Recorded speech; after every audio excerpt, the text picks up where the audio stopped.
There's a difference between dreaming and achieving.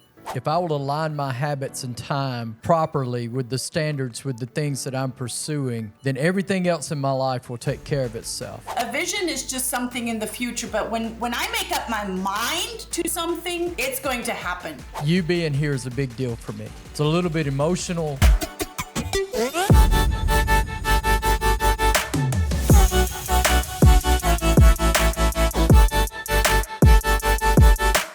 Welcome back to the Growth Over Comfort podcast. Hope you guys are having a great day. We're having a great one here in the Crema Video Studios. I am your host, Randy Anderson, joined with my other host, Coach Steve Miller. Fired up, ready to go today. Yeah, today's going to be a great day. As you guys see, we're on this side of the table sitting together, which that means something over here because normally we sit on the opposite sides of the table. That means we have a guest, and we're so excited for today's guest. It's been interesting hearing her story so far from Steve. I can't wait to talk with her and get to know her more. But before we go any further, I'm just going to throw it over to Steve and let Steve introduce her. Yeah, it's my pleasure today to get to introduce to you Brigitta Hoeferle. And I'm pretty sure I got the last name correct. I've been working on that for a minute. But Brigitta and I go way back. We've spent a lot of time together 13, 14 years ago with her and her family and her husband, Christian, and her two daughters. But they're amazing people. Brigitta, now, I don't know everything happening in your life, but I do know that you're an international speaker at this point, that you operate and run your own podcast, that you are, what is the certification? International Coaching Federation. Okay. Which not only allows you to speak all over the world, it allows you to train coaches that will speak all over the world as well. Is that correct? Yeah, I train speakers and I certify coaches. Yep. That's awesome. So we're going to get into it. I have the first question that I know will cause you to light up. Talk about your family for just a minute and let these guys know about the world that you live in and what's happening with your wonderful family. Well, first of all, thank you, Randy and Steve, for having me. This is an absolute pleasure to be here and to spend this time with you. And I get to talk about one of my favorite topics, my family. When I was a little girl, I recognized pretty early on that I'm a family person. My family never really saw it that much as that, but I recognized I wanted to have children, and I had a very clear vision for my children, that I was there for my children. I love to work. I love the work that I get to do. And I also want to spend a whole lot of time with my girls. I have two daughters. They're now 22 and almost 19, a few more days, and our youngest will be 19. Christian, my husband, we go way back. Well, we've been together now for over 25 years, and wow. I love all of them, and they have made my life so much richer. And being a mother was the best thing that could ever happen to me. Being a wife to Christian was the best thing that ever happened to me. So yeah, I'm really grateful for my family that I get to spend a whole lot of time with. Yeah, our podcast is named Growth Over Comfort. And we talk a lot about growth and how important it is to grow in your life and to stay on that growth curve, to have a growth mindset and to move forward in your life instead of just settling, becoming complacent. When you're talking about your family and your kids and being a mom and balancing all that you are, which is a lot, how do you continue to grow and not leave those guys behind and not lose the time that you know is important with them? Yeah. Oh, that's a great question, because I call it either juggling chainsaws or spinning a whole lot of plates. So you choose which analogy you want to go with. I think the chainsaw juggling is a good analogy. And from the moment that I stepped into the corporate world and I climbed the corporate ladder in Germany, I recognized that in order for me to get to the next place, the next whatever that was when I identified it, I need to have the people that I surround myself with climb with me. And that meant including my children. So it wasn't okay, so mommy's gonna go and grow for work now and you guys stay at home. No, it was, hey, let's go. And we literally, when our children were little, until this day, sometimes they come with us to this day, or sometimes they don't.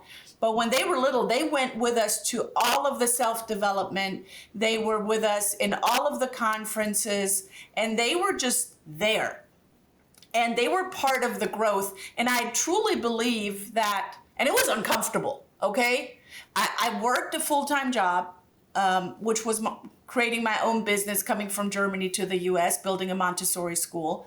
I had a full-time position as the directors of the school and building the school with 15 staff members, in addition to having 2 toddlers and, supporting the family. So there was never let me kick my feet up and be complacent. There was never a time for that. But the why, the purpose of me continuously just going for it were my family. That's my biggest purpose. That's my why. And because I always had them front and center, there was never a doubt. There was never a question, is this going to be hard? Is this going to be uncomfortable? Are we really going to do this? There was never a doubt. There was never a question. Let's go. Let's go do it. And we always did. And that's how my children know life. And that's why I believe they are as successful as they are in their young years. What does that balance look like, though? I also have, I have 2 young daughters that are 5 and 2. So it's not quite the same, but it's similar age gap in that way. And I'm finding a ton of difficulty in balancing building a business, growing something from scratch, but also including them. Like you just said, it is hard because I've even had times where my wife has said, hey, I want to hear about your business stuff and I want to hear what's going on during the day, but can we maybe talk about that at the end of the day and not throughout the day? Because throughout the day, I can't respond to you properly. And I feel like I'm helping with the kids. And so we've kind of started to get a system in place where I'm including them more, where at the end of the day, we play catch up and I tell her everything that's going on in the business.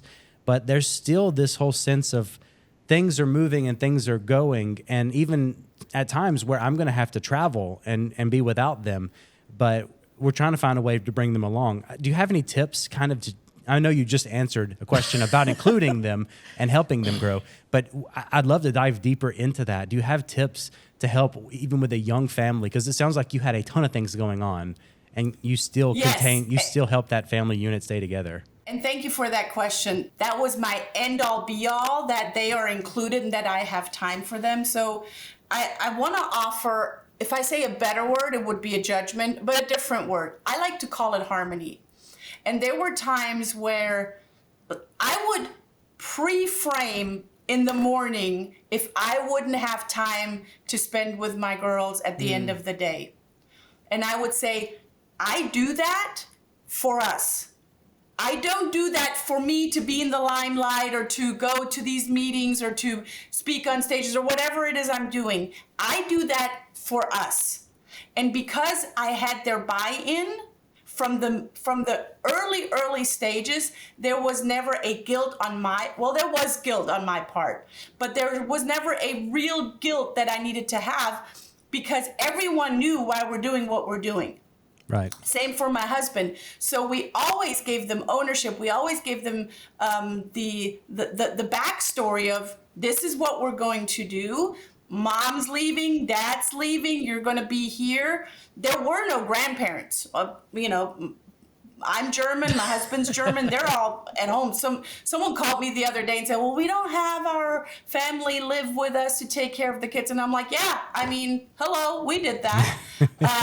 And it's a matter of how do you communicate that to the kids? Because children are smart. How do you communicate that? And how do you give them ownership over the situation and allow them to recognize why you're doing what you're doing? When dad's gone, Randy, then you're doing that not because, Randy wants to take a trip. Randy's going on a trip because he's providing for the family. Mm-hmm. And children will recognize that. And now we look back, now we have like a whole series of case studies because our children are older, and we can look back. And I get it, especially from our oldest. She says, "You have no idea of how much I appreciate you dragging us to these conferences and including us and traveling with us."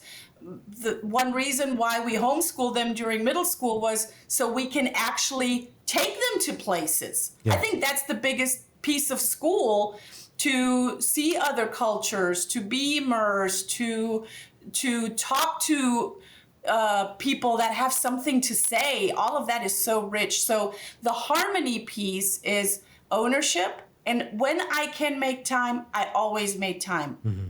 The beautiful thing about my business, when the children were little, when we came from Germany to a small town in Tennessee called Cleveland, we got there to build a Montessori school. That was my goal. That was my purpose. That was my desire. Why? Well, I wanted our children to go to a Montessori school. We don't have to go into what that is, but I wanted our children to go to a Montessori school. And when our oldest was born, there was a 3-year wait list for Montessori schools in Munich, where we lived. So I said, I have a social pedagogy education science degree. Let me get a Montessori degree on top of that, and let's start a school. And we did that. We actually just moved the school into a 15,000 square foot building with 200 students. So Wow. It's still continuing, although I have been out of the day-to-day operations for the last, 8 years. That's incredible. And I did that for my children. So first of all, the harmony was I went to school with my kids. They came with me. With our second daughter, who's 3 years younger than our oldest, I was pregnant with her once we came to the States. I went all the way up until I went to labor. I was in the classroom. I was growing the business. I had her 24 hours later. She was strapped on my chest. We went back to school. She was in the classroom with me. She was on the floor. Wow. She was on me. So I was constantly around my children. And in addition to that, I was building my business. And at the end of the day, we did something fun. We got ice cream. We went to the pool. We went to the jump park. We went to go out to dinner somewhere. We picked up Dad. We packed a picnic and went to the park and had a picnic. It was always something at the end. So we bookended it. In the morning, we had time together for breakfast. Then we all went to school, minus Dad. Dad stayed at home and did his work. And then at the end of the day, we did something together. And we did that like clockwork. Like you could set an alarm by what we did. 4 o'clock, we left the school. The rest of the staff closed the school. The kids and I went home. We did something, finishing up for something for dinner, and then we did something fun. We played cards. We read a book. We took a bath. We went to bed. And we did that all over again. And that was a routine that the kids loved. Yeah. And they thrived on it. And because we had such a clear routine, those pieces that were broken up when we went to conferences, when we traveled, we could keep somewhat of a routine, but they knew exactly that when we got home, we're going to go fall into that routine again. And that's what children thrive on. That's what I thrive on. Right. I think that's what people in general thrive on, but it's so difficult sometimes to look at your life and go, if I will align my habits and time properly with the standards, with the things that I'm pursuing, then everything else in my life will take care of itself. But I think the routine of it becomes very difficult because the world is going to constantly try to pull you out of that because it knows that that's where you win at. And the world's not interested in you winning. It's interested in you being knocked down and being complacent and being normal and just living a life that's just ho-hum mediocre. But we're better than that. You know, God's designed us different than that. I was with you during some of the process when the girls were young, so I witnessed a lot of what you just talked about. It was really neat to see your family dynamic and how you operated because it was so counterculture to what I was used to as a teacher and a coach and the family dynamic of the normal American life, where the dad goes out and works, the mom works too, and the kids are just kind of coming up through and just kind of get left out, and other people raise the kids. So to see that was really impressive. Next question. This one's cool. I spent some time with you and Christian at your house, and I noticed there was a vision board a long time ago, like many, many moons ago. What, 10, 12 years, 13, 14 years, something like that? Yeah. That vision board had some stuff on it. I'm sure there's still a vision board, but I'm sure a lot of those things on that vision board have come to pass. Can you talk about the importance, number one, of having a vision board, and then number two, just some highlights along the way of the things that you looked at and went, that's a great accomplishment? Yeah. Oh my gosh. How much time do we have? And I get emotional about the future. I get emotional about my family. And we have, ever since the girls were little, we got into another habit, another ritual, that on December 31st, ever since the girls were very little and couldn't even write yet, on December 31st, we would come together as a family and we would look back and give gratitude for this past year, and we would envision the next year. And everyone did their own, and I call it a mind board, because it's Sure. a vision is just something in the future. But when I make up my mind to something, it's going to happen. And I have the pattern for that. I have proof to show for that. So the girls would, sometimes they would scribble something, or they would cut something out and paste it on their mind board. And then as they grew up, their mind boards got more mature as they got more mature. And and of course, I'm looking at one of my mind boards right now. So we did everyone on December 31st to this day, including my clients now. I rolled this out. This is a mind board session that I do with my clients and anyone that wants to join as well. And we do it virtually and in person. We have like a hybrid. Every person in the family of us does a mind board, and then we do one for the family. Where do we want to go on vacation? What do we want to experience next year? When we were looking to move to Atlanta, we did a mind board on what's our house going to look like? Which neighborhood are we moving into? What do we want? Like, I remember wanting a meditation, yoga, kind of chill out room with a lot of windows. Well, guess what I have now? Exactly that. So if I can imagine it, if I can conceive it, I can achieve it. And there's so many great stories.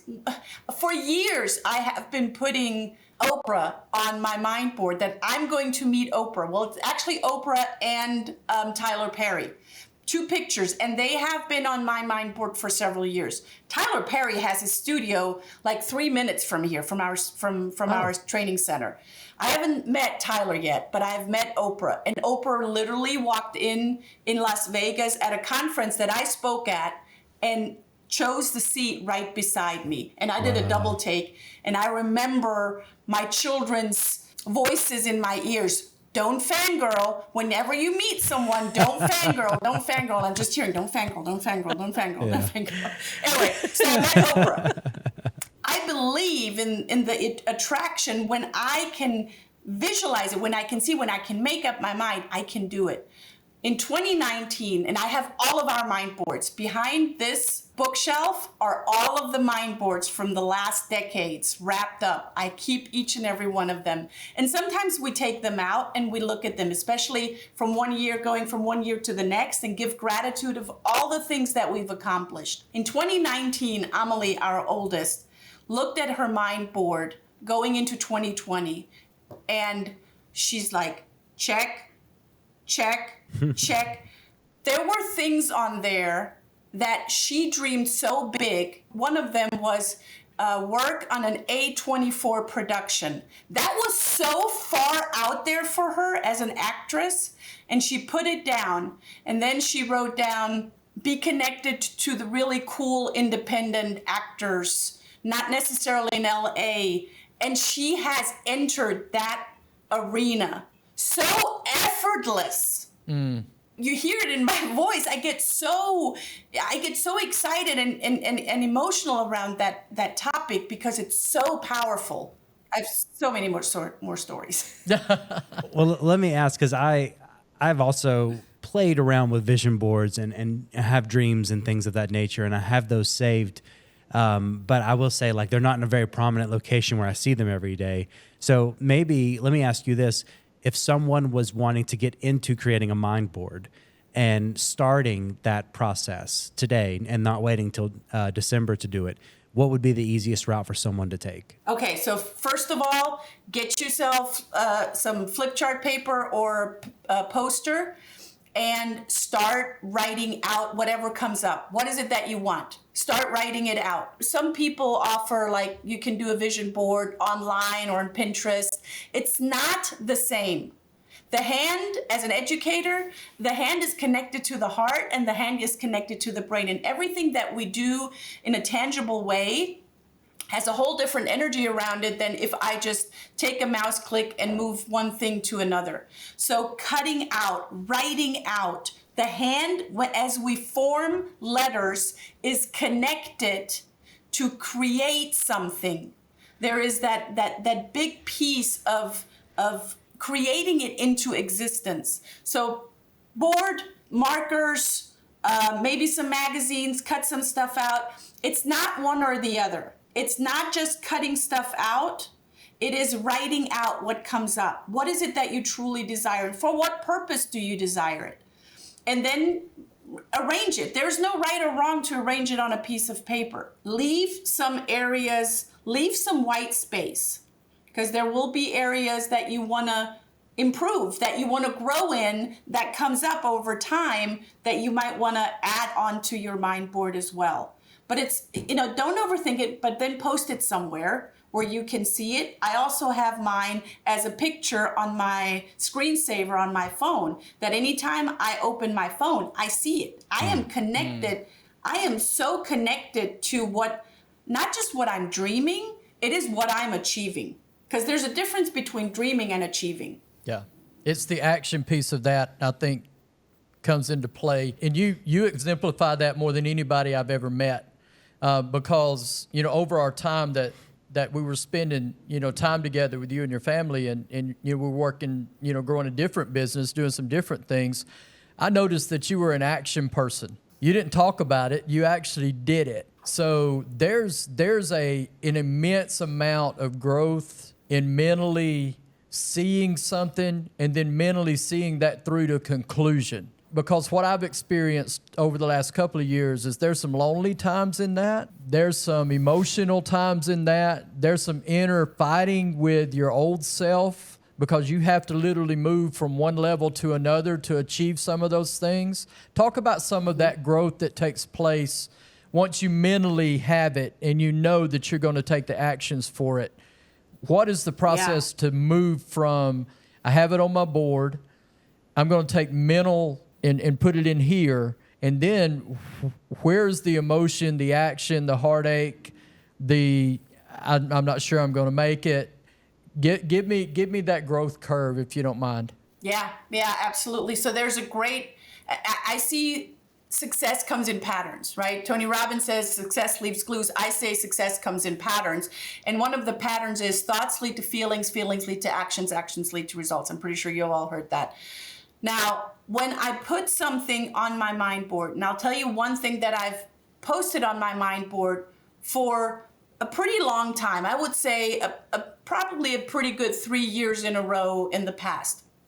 And it was becoming a TEDx speaker. And I posted it on my mind board 1 year, and then I kind of transferred it to my next mind board the next year, and then I transferred it again, and that must have been in 2021 to 2022. I'm like, wait a minute, why am I continuing to transfer this? And what is missing that I am continuing to transfer that? It's something that I want, but what's missing? So I asked myself, what's missing? Because I'm not taking action to get to that TEDx speaker. And I'm like, okay, so what's missing? Well, I don't even know how to become a TEDx speaker. I don't know. I know how to speak. I'm a great speaker and I get invited all around the world. But the application process to become a TEDx speaker is a different one. So it's like, okay, so now I know what I don't know.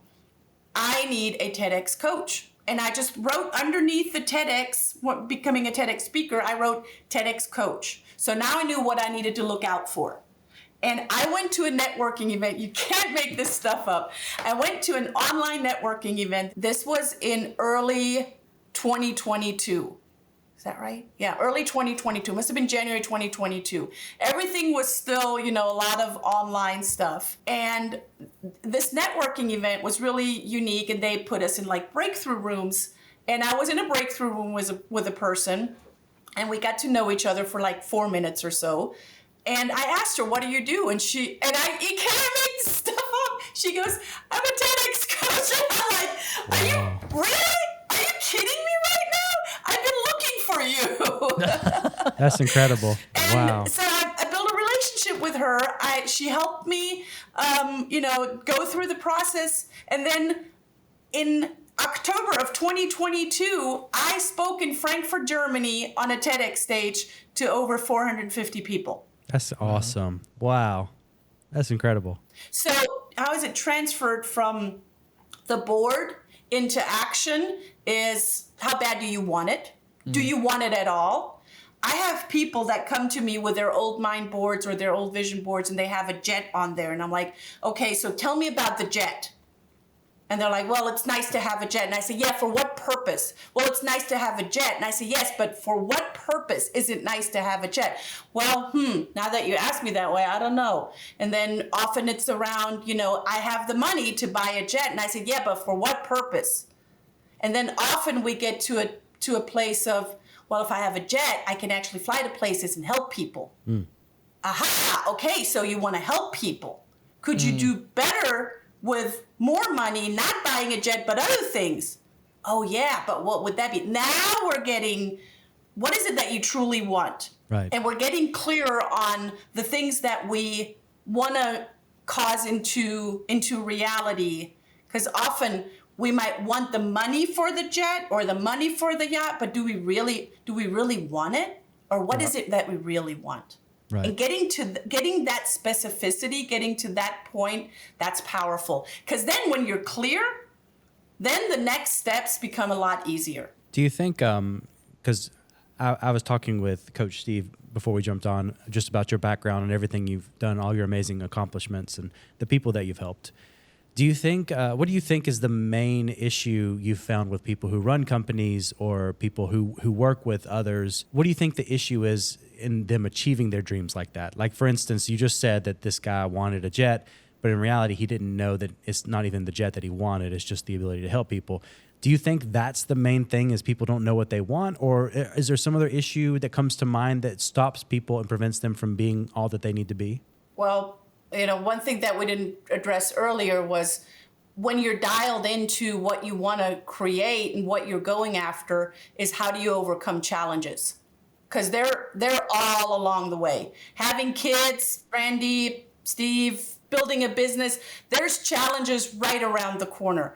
And the secret to overcoming these challenges is how do you go at them? There are people that just avoid them and then they get stuck. There are people that, only do it the only way that they know to do it, and then they get stuck. I have a mantra that when I am in front of a challenge, and there are many challenges that there have been, I have a mantra, and that is over, under, around, and through, whatever it takes, I will do. And if it's not that way, it's going to be that way. Or it's going to be over, it's going to be around. And often it is the question that I ask myself, what am I not seeing, hearing, feeling yet? There's something that I'm missing. And when I ask those questions, it opens more opportunities. Mm-hmm. But most people ask the question, what do they ask when they have a challenge? What do they ask? How do I fix this? What do I do? Most people, what do I do? Even people. What's the answer? I don't know. Yeah. Yeah. What's the answer? I don't know. And that's how a lot of people pray too. Why? Why is this happening to me? Why, God? Why me? Hello, why is not a good question. And you already said it. How, what, when, where am I not looking? What am I not looking at yet? Those are all great questions to ask yourself, but why is never a good question, ever. Why is a horrible question? Gotcha.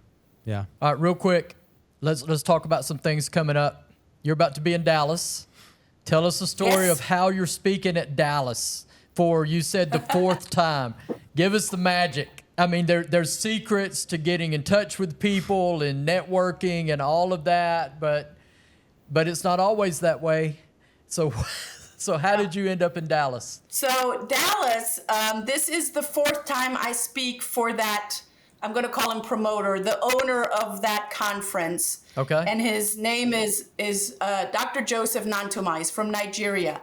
So let's go back 2.5 years, also happening in Dallas. I was at a conference with Christian. Christian didn't really want to go with me. I said, I'm going. I think it would be great for our business. It was like a business mastery course. Sure. I think it would be good for all of our businesses. And he said, sure, I'll go. So we go.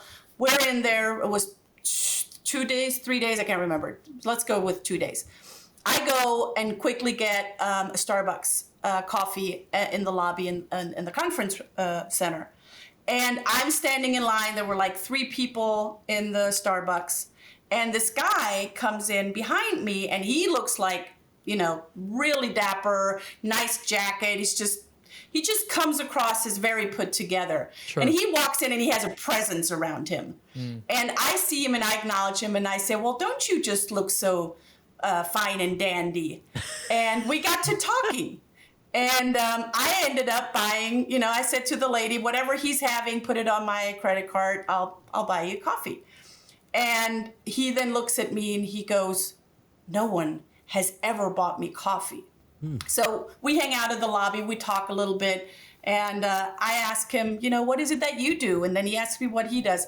And he says, well, I'm in real estate investment. Now, guys, I've met a lot of people that are in real estate investment, okay? Right. This guy is like in 30 million plus real estate investment, but he didn't tell me at the time. Gotcha. Yeah. So we chatted for a few minutes.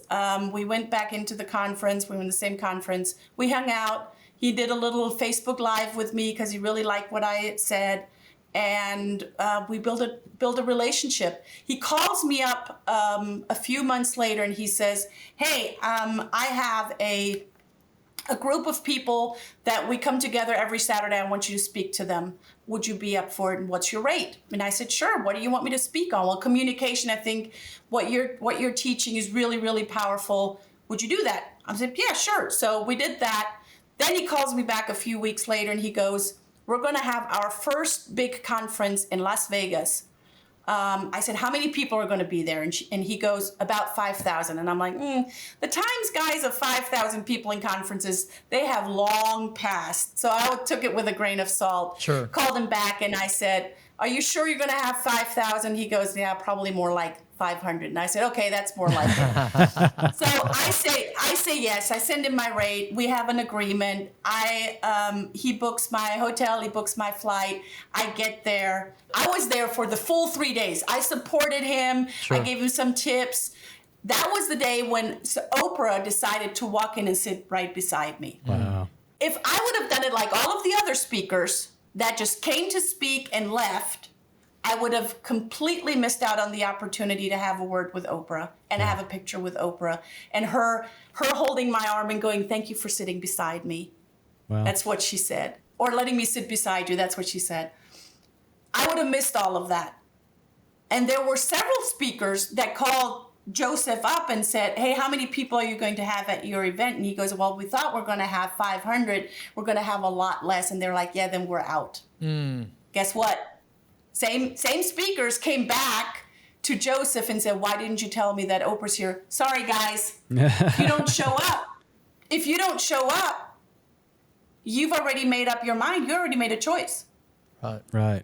So now I'm in Dallas. He has his event next week in Dallas, and I will be speaking there. And I will be there again for the entire time to support him. And then Tyler Perry's going to walk in and sit down and rap beside you. Exactly. And you're going to say, it took us going all the way over here when you're 3 minutes away from me back in Atlanta. But okay, we'll deal with it. It's fine. It's whatever. Exactly. I love how you think. Yes, I love it. Yeah. Let's just go ahead and put that out there. That's going to happen. Yeah, thank you. I accept it. The no resistance. Yeah. Do you mind talking about your coaching program a little bit? I know you don't like to promote yourself. I know that's not your style, but you deserve some promotion in life because what you're doing is really helping a lot of people and making a difference. Do you mind just sharing not only what you do, but why you're doing it and the vision you have for people that do come through your program and are a part of what you're trying to accomplish in the world? Thank you for seeing me in that true light. I really appreciate it, Steve. So when I built the Montessori School, I didn't know a whole lot of things, although I was at an age where I thought I knew everything. You know, we kind of go through those stages. We have some kids that go through those stages. And I recognized I needed to, pour a lot in my own self-growth. And I did that. And one of my mentors here in Atlanta built the Center of NLP and the Center of Training in 1986. So it's been around for a long, long time. And when he was ready to retire, and I was actually ready to retire from the Montessori School, he called me up. That happened at the same time. I was ready to leave the school. I was really burned out. I found a great family that is running the school now, and they're doing a phenomenal job. But he called me up, and he said, I see what you're doing in the world, and I ask you to take over the Center of NLP and the Center of Training. And I'm like, whoa, I wasn't ready to pick up another brick and mortar. I literally just left one. But I also recognize if God puts something in your lap, you don't question that. Right. And so we met, and I bought the business. I took it over, and I started, getting accredited by some really, really good vetting organizations. And one of them is the International Coaching Federation, and they vet coaches, not athletic coaches, but executive coaches, mindset coaches, dare I call them life coaches. They vet them, they certify them, and my entire center is now accredited to certify others. Oh, wow. And I come from a place of not just a win-win, and I literally not just teach it, but preach it. Anything that I do and the clients that come through my door do must be a win-win-win. So a win-win is a win for you, a win for me. A one-win is just, give me your money, and I'll take it and I'll run with it. That's ego. I want nothing to do with it. That's a one-win. A win-win is we're exchanging a service for money or a product for money. That's a win-win. But a win-win-win is when you win, when I win, and we're doing the transaction, but there's a greater purpose. So when we communicate, when we have this podcast together, your circle of influence, your family, the people that you surround yourself with, the people that are listening to that and come into your circle now, they win. And they go out and they spread the, dare I say, gospel. And then those people win. Right. And on my side, it's the same. My family wins. When I have a great conversation with someone, I radiate. I love what I do. My family wins from that. My children win. My clients win from that. So that third win is so powerful. And that's why I do what I do. So communications trainings, because by golly, sometimes our mouth can be like a sword and it can cut through people. Mm-hmm. So how do we communicate clean and clear and with intention and with getting not just what I want, but getting them what they want so other people can get what they desire. Oh, wow. So that's that triple win. Yeah, that's cool. We'll let Randy close us out. He can take us out today. I just want to say, and this will probably be edited out, and that's fine. They edit out all the good stuff. If I knew the guy that edited this thing, I would call him. But you being here is a big deal for me. It's a little bit emotional. It's a little bit special because I know what you've done. I'm not talking to somebody that's arrived. I'm talking to somebody that's still growing. I know that. But I am talking to somebody that I saw grinding and working to achieve what you've achieved and to to be able to look at that and see somebody that's done that, knowing where I'm starting at and working through, it is such an inspiration for me. So I just want to say thank you for not quitting when you could have.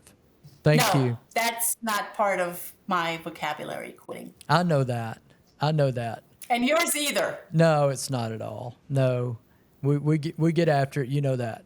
And I look forward to, I think God's going to do something pretty cool with me and you. Back again. Who knew?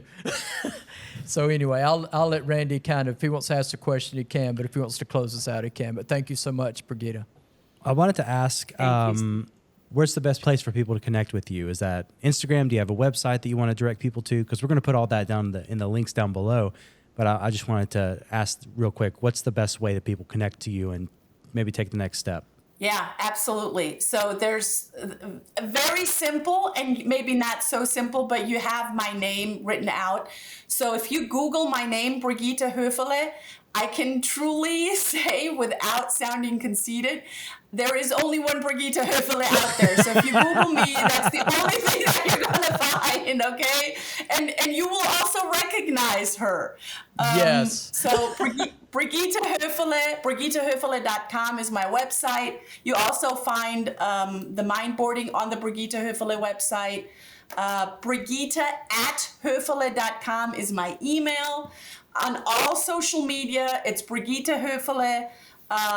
If you want to look into the Center of NLP, that's also spelled out. Center of NLP, all one word, .com is the website. Same on all social media. I try to keep it as simple because neither my first nor my last name is simple. So I try to keep it as simple as possible. Perfect. All right. Well, we'll have all of that information down below so that people can connect to you easily and they don't have to worry about Googling you. They'll just click the links. But if they want to Google and see that you're the only one, they could do that too, because that's kind of fun. Because how often are you able to Google and be like, nope, there she is, and get that right in the right away? Yeah.